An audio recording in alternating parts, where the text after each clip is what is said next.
Seorang ex-pegawai Starbucks sudah ditetapkan sebagai tersangka karena mengunggah pertama kali konten mengintip pelanggannya melalui CCTV ke media sosial.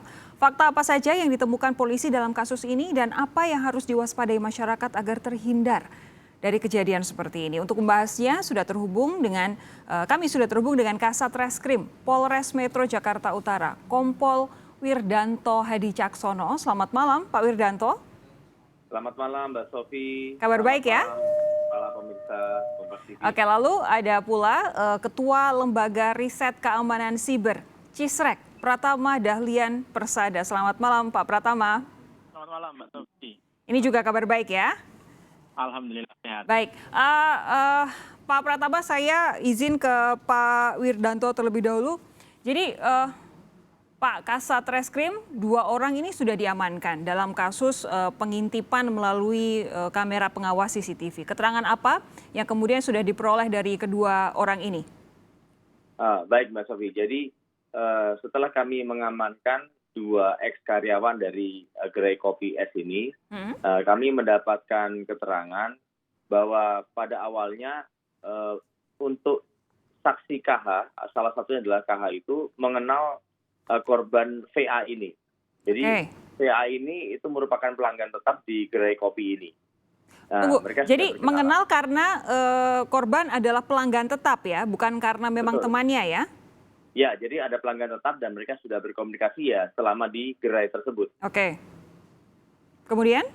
Nah, kemudian selanjutnya untuk saksi KH ini dikenal oleh karyawan yang lain atau teman-temannya di gerai tersebut itu seperti memiliki kedekatan dengan VA. Nah, oleh karena itu pada saat kejadian tanggal 1 tersebut, ketika VA datang ke Gerai S tersebut, akhirnya karyawan mencoba untuk mencandai saksi KH ini.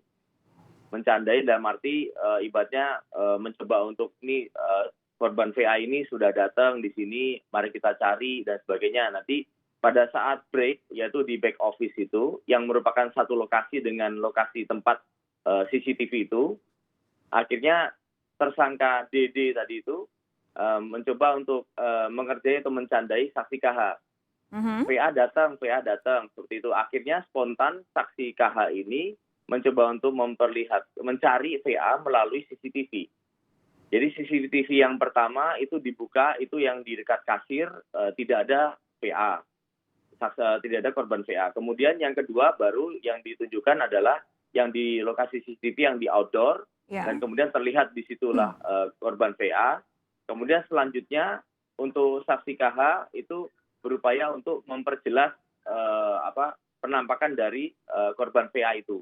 Yang akhirnya itu semua kejadian pada saat merekam dan mencoba untuk memperlihatkan di CCTV itu direkam oleh TSKDD ini, yang kemudian akhirnya diupload di media sosial pribadinya yang akhirnya viral. Oke, sebentar. Berarti ini saat ini yang dijadikan tersangka yang berinisial D ini adalah yang mengunggah video, dia merekam temannya, bukan orang yang kemudian mengambil shot dari CCTV untuk memperlihatkan bagian tubuh yang tentu saja tidak ingin diperlihatkan oleh si korban. Betul. Jadi yang kami tetapkan sebagai TSK DD ini yaitu yang membuat rekaman itu. Jadi yang merekam. Tapi yang melecehkan kan temannya, Pak? Betul. Jadi makanya saat ini posisi KH masih kami statuskan sebagai saksi. Nah, kami saat ini masih mencoba untuk mendalami motivasi serta niat dari saksi KH ini. Sebentar. Mengingat saksi KH ini memang mengenal korban VA ini. Apakah kalau mengenal kemudian itu artinya sudah konsen? Ada kemauan dari pihak korban untuk kemudian diambil gambarnya sedemikian rupa sehingga memperlihatkan hal-hal yang mungkin tidak ingin diperlihatkan sebenarnya oleh si korban. Jadi untuk korban VA ini sudah kami mintai keterangan. Jadi di mana keterangan dari korban VA ini pada intinya bahwa dia hanya menerangkan bahwa dia memang mengenal saksi KH ini, tapi dia berkeberatan. Untuk saat ini dia berkeberatan terkait masalah viralnya video yang diupload oleh TSKDD ini. Namun demikian tentunya ke depan kami masih melakukan pendalaman penyidikan kembali bahwa ini belum harga mati, bahwa kami mencoba untuk memastikan kembali apakah ada alat bukti yang mendukung kaitan dengan masalah keterlibatan dari saksi KH terkait masalah pelanggaran dari Tunggu, undang-undang alat ITE. bukti yang mendukung itu maksudnya bagaimana? Kan sudah tampak jelas dalam video yang kemudian diunggah oleh si D ini bahwa KH lah yang melakukan apa yang kita anggap sebagai sebuah pelecehan seksual tanpa konsen dari yang diambil gambarnya. Kalau kemudian KH-nya tidak menjadi tersangka, buat apa D jadi tersangka? Ya, karena kami yang mencoba untuk memfokuskan lagi masalah undang-undang ITE-nya. Yang pertama kaitan dengan masalah yang merekam. Kaitan dengan merekam ini tidak sepengetahuan dari saksi KH. Sementara itu. Dan kemudian masalah menguploadnya pun juga tidak sepengetahuan dari saksi KH. Namun demikian, kembali lagi bahwa ini penyidikan belum tuntas. Kami saat ini sedang mengenakan TSKDD kaitan dengan masalah pelanggaran menyebarkan gambar atau video ini yang melanggar kesusilaan.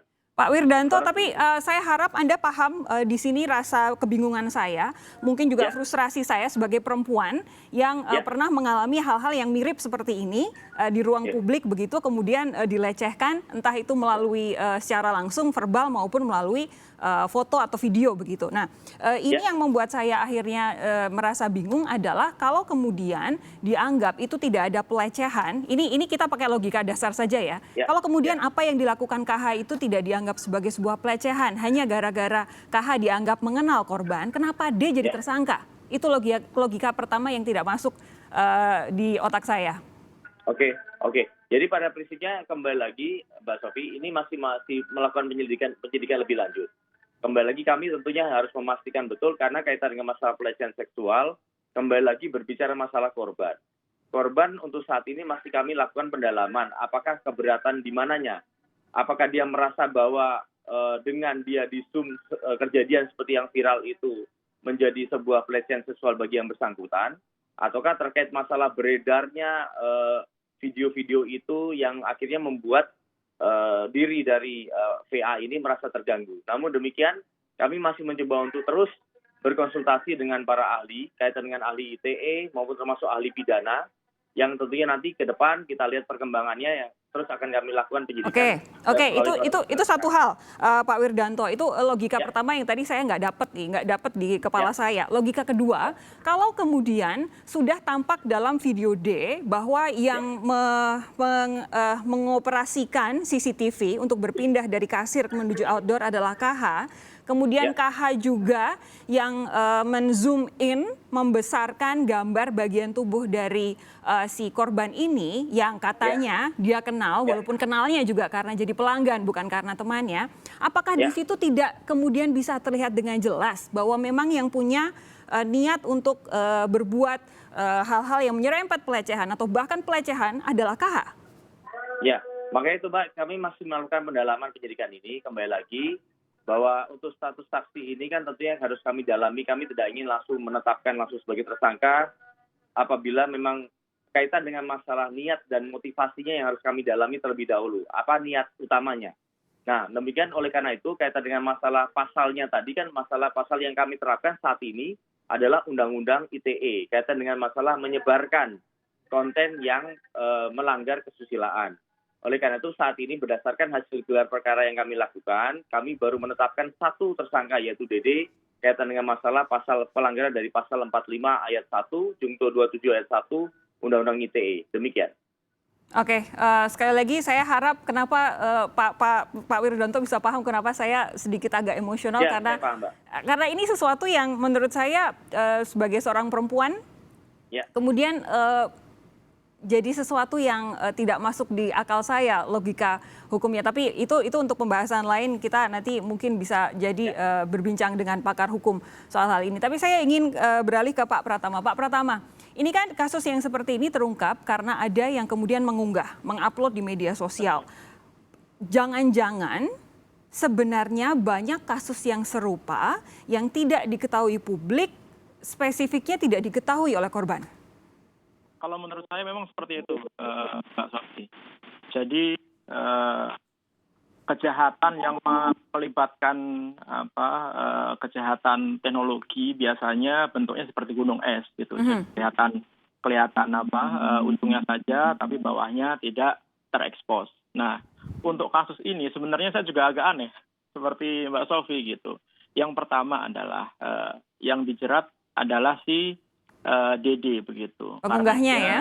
mengunggah gitu. Memang benar mengunggah konten yang melanggar asusila bisa terkena pasal begitu, tetapi perlu kita lihat sebenarnya ini perusahaan, ini kan perusahaan sebesar Starbucks, ya masa nggak punya aturan tentang keamanan begitu. Betul. Siapa yang boleh mengakses CCTV, siapa yang boleh mengakses DVR, kan harusnya ada akses kontrol di situ. Kalau misalkan ternyata tidak ada, berarti Starbucks-nya yang lalai gitu. Harusnya Starbucks juga bisa kena pasal kelalaian. Kemudian yang kedua, di KH gitu. Kalau dia sebagai barista atau petugas yang sebenarnya tidak berhak untuk melihat CCTV, karena untuk melihat CCTV itu perlu login, perlu masuk ke dalam sistem. Artinya dia melakukan pelanggaran illegal access kepada DVR milik Starbucks. Dan itu hukumannya nggak main-main, bisa 8 tahun penjara dan denda sekitar 800 juta. Itu melanggar pasal 30 Undang-Undang ITE, begitu.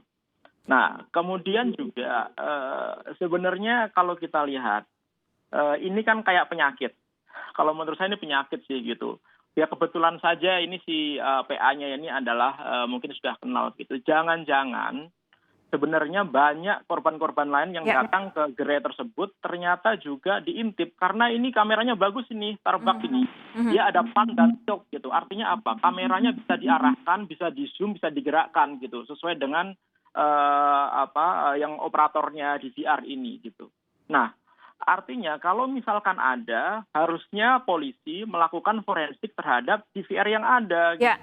Dicek benar apakah, kan tadi Pak Kasat Reskrim bilang mengumpulan barang bukti. Barang bukti apa? Barang bukti hanya dari medsos. Ya nggak bisa dijadikan bukti itu, gitu. Nggak tepat gitu. Kenapa? Karena sudah tidak ada timestamp-nya, sudah diupload, semua metadatanya sudah hilang, begitu. Harusnya kalau mau bukti diambil ke dalam DVR-nya. Dan di DVR itu bisa dicek sebenarnya kalaupun ternyata dihapus gitu, karena beberapa biasanya kalau ada masalah seperti ini terlanjur terungkap di publik, langsung di-delete ya? Kemudian di-delete gitu.